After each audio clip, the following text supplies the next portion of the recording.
The house was filled with voices, laughter, and the sound of silverware clinking against porcelain plates. The smell of freshly prepared food mingled with the fragrance of the flowers decorating the central table. That day was special, the grand unveiling of the renovated kitchen. Everyone had waited months for that moment, and now the whole family was there, cell phones in hand, ready to record every detail. The uncle spoke loudly, the aunt cried with emotion, and the cousin, everyone's favorite, displayed a proud smile as he pulled back the sheet covering the new cabinets, revealing the metallic gleam of the state-of-the-art appliances. Applause echoed through the room, as if that moment were the crowning achievement of a collective dream. But not everyone shared the same joy. In the corner, almost unnoticed, was he, the protagonist. She held a half-empty glass and observed the scene in silence, her gaze fixed on the newly painted walls and the rehearsed expressions of happiness. Something about that celebration bothered him, a feeling of unease that grew with each passing second. While everyone talked about design, about how much the imported stove cost, and how the kitchen looked like something out of a magazine, he sensed there was something more behind the spectacle, something no one wanted to mention. It was as if the shine of the stainless steel hid an old story, a wound that never healed. The sound of laughter seemed distant, muffled, as if time slowed down only for him. At that moment, it wasn't just a kitchen renovation. It was the perfect portrait of a family that liked to show harmony, but hid deep cracks beneath the gleaming floor. And deep down he knew, the real reveal of that night was yet to come. And it would have nothing to do with new furniture, but with old truths that would finally be brought to light. From a young age, he learned the silent meaning of the word difference. While his cousin received the most expensive toys for Christmas, he received something simple, useful, as the adults would say. When his cousin made a mistake, everyone laughed and said he was just a child, but if he made the same mistake, there would be a lecture about responsibility and behavior.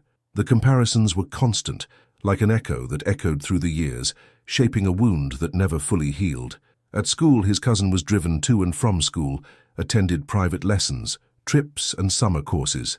He, on the other hand, learned early on to walk, to fend for himself, to accept that the equal love they talked so much about wasn't exactly balanced. Over time, he stopped complaining. He learned to smile in family photos, to pretend he didn't understand the glances, the subtle jokes, the compliments always directed at the same side of the table. Now, years later, there was his cousin again, the center of attention, receiving his new set of appliances, gleaming, modern, expensive, as if they were a trophy for existing. The others applauded, proud, commenting on how much he deserved it. And the protagonist, standing in the same corner as always, simply observed. The déjà vu was so strong that he could almost hear the echo of childhood parties, the laughter muffled by the injustices that everyone pretended not to see. It wasn't envy, but weariness. Weariness of seeing the same script being reenacted, as if that family's life revolved around a single leading actor. The favoritism wasn't explicit, but it pulsed in every gesture, in every glance. It was the kind of inequality that doesn't scream, but corrodes slowly until it transforms affection into distance. That night, something changed within him. For the first time, instead of swallowing his discomfort, he decided to observe with different eyes. Perhaps finally it was time to let the truth, the one no one ever wanted to see, find its own stage. There was a memory that kept returning, like a flame that time couldn't extinguish. It was a summer afternoon many years ago. The sun streamed through the windows of the old farmhouse, and the smell of fresh coffee mingled with the rhythmic ticking of the wall clock. His grandfather, a man of few words and a firm gaze, had called him for a conversation, one of those that seemed simple but remained etched in the soul. Sitting on the porch, the old man told stories of when he built the property with his own hands. He spoke of sacrifice, of family, and of the value of honesty. Then, in a more serious tone, he looked his grandson in the eyes and said, "One day everything planted here will bloom again. And when that happens, I want you to remember that true value lies not in what shines, but in what remains." The boy, not fully understanding the weight of those words, simply nodded, but the grandfather continued, "I promise that something important will be yours, not because you are the oldest, nor the richest, but because you are the one who understands best what is right." Those words became a kind of shared secret, a silent promise between generations. Time passed, his grandfather left, and life went on, but the memory of that conversation always returned in moments when he felt forgotten or inferior. It was as if his grandfather's spirit reminded him, "You know who you are, and one day they will know too." That night of the reveal, seeing his cousins celebrated once again, the promise returned with force, not as nostalgia, but as a warning. Something inside him told him that the truth was still there, hidden within the walls of that house. What his grandfather had left was not just a material possession, but a symbolic key, an inheritance of dignity and balance. And perhaps, without anyone realizing it, the moment to fulfill that promise was about to arrive. The countdown began like something out of a TV show. 3, 2, 1, and the white curtain fell, revealing the impeccable shine of the new appliances. The sound of applause filled the room, mixed with shouts of enthusiasm and flashes of cell phones capturing every detail. The cousin, dressed in his impeccably ironed shirt and with the smile of someone who knew he was the center of attention, posed next to the imported stove and the mirrored refrigerator as if they were trophies he had won. The mother, emotional, wiped away tears and said how proud she was. The father squeezed his son's shoulder and spoke loudly for everyone to hear. "He deserves it. He worked so hard for this." But amidst that celebratory spectacle, the protagonist felt the weight of the silence. The surrounding noise seemed distant, as if he were watching everything from the outside. The lights reflected on smiling faces, but inside him there was a cold, growing emptiness. Something in that scene didn't fit. It wasn't just the discomfort of the usual favoritism. It was something deeper, almost physical, like an invisible presence, whispering that this party hid an even greater truth. While everyone toasted, he observed every detail: his uncle's exaggerated laughter, his mother's haste in handing out compliments, the way his cousin thanked everyone without humility, like someone collecting predictable victories. Everything seemed rehearsed, a show of appearances, and for the first time he couldn't pretend. He felt he couldn't simply smile and swallow the feeling of injustice. Then he discreetly stepped away. His hands trembled slightly, but his gaze was steady. With each step, a memory of his grandfather returned like a distant echo. It was as if destiny were leading him to some specific place in that house. He didn't know exactly what he was looking for, but he was certain of one thing: the true gift of that night had not yet been revealed, and when it was, no applause would be able to hide the truth.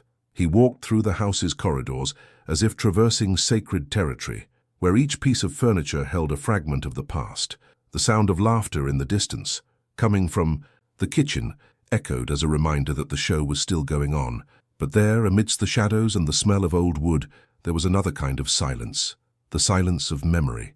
It was in this atmosphere that his eyes landed on something discreet, almost invisible, atop the old hallway cupboard. A dark wooden box, covered in a thin layer of dust. Driven by an instinct difficult to explain, he carefully pulled it. The latch creaked, revealing the interior filled with forgotten objects, black and white photographs, faded ribbons, letters tied with string.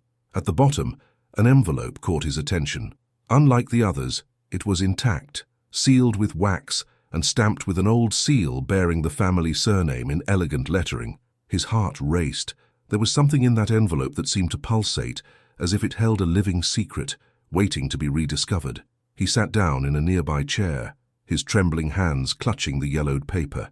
The air in the house seemed to shift, heavy, dense, as if time was about to open up.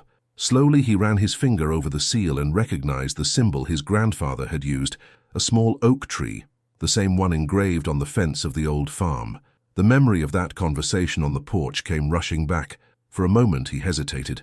Part of him wanted to put the box back, pretend he hadn't found anything, but something stronger compelled him, a feeling that this envelope was the missing link between the past and the present, between oblivion and truth.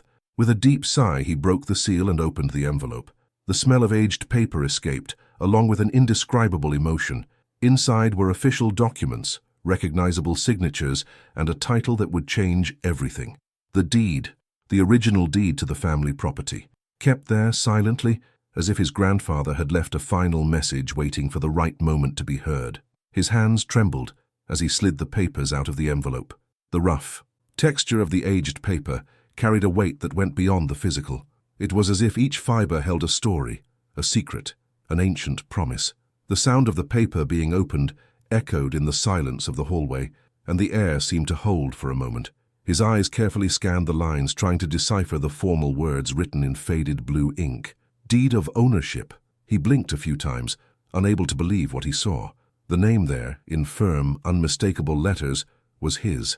In the lower corner, a familiar signature made his heart race.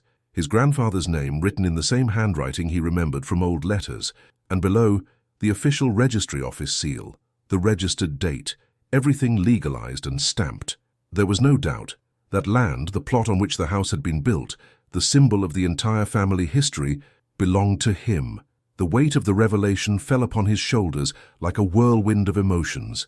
He remembered the conversations about inheritance that had been ignored, the times he'd heard that nothing had been left, the promises that seemed forgotten over time. Now, each of those lies began to make sense. The document wasn't just a piece of paper. It was proof that his grandfather had kept his word, silently, wisely, and justly. He took a deep breath, feeling his heart pound. There was no immediate joy, no urge to shout victory. The feeling was deeper, a mixture of surprise, gratitude, and a certain kind of pain at having discovered something so great on his own, while the rest of the family celebrated new pots and expensive appliances. He carefully placed the document back in the envelope, like someone holding a reliquary. He knew that paper wasn't just about property. It was about belonging, about truth, and about the end of an injustice that had lasted for years.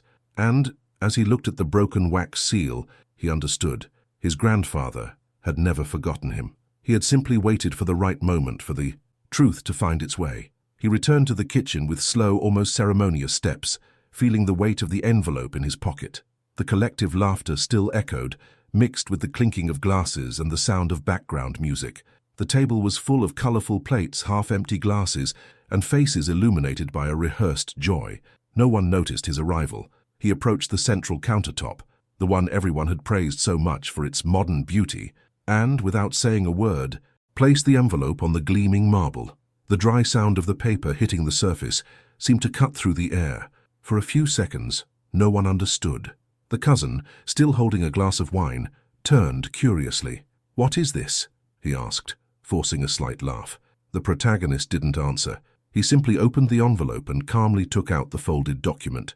He unfolded it before everyone, revealing the official seal and the family name written in old-fashioned lettering. The room, previously noisy, fell into absolute silence. Their faces changed rapidly. The uncle stopped mid-sentence, the aunt put her fork down on her plate, and even the dog, lying in the corner, seemed to realize that something important was happening. The cousin, previously confident, turned pale. His hand trembled slightly as he tried to understand what he was seeing. What is this?" he murmured.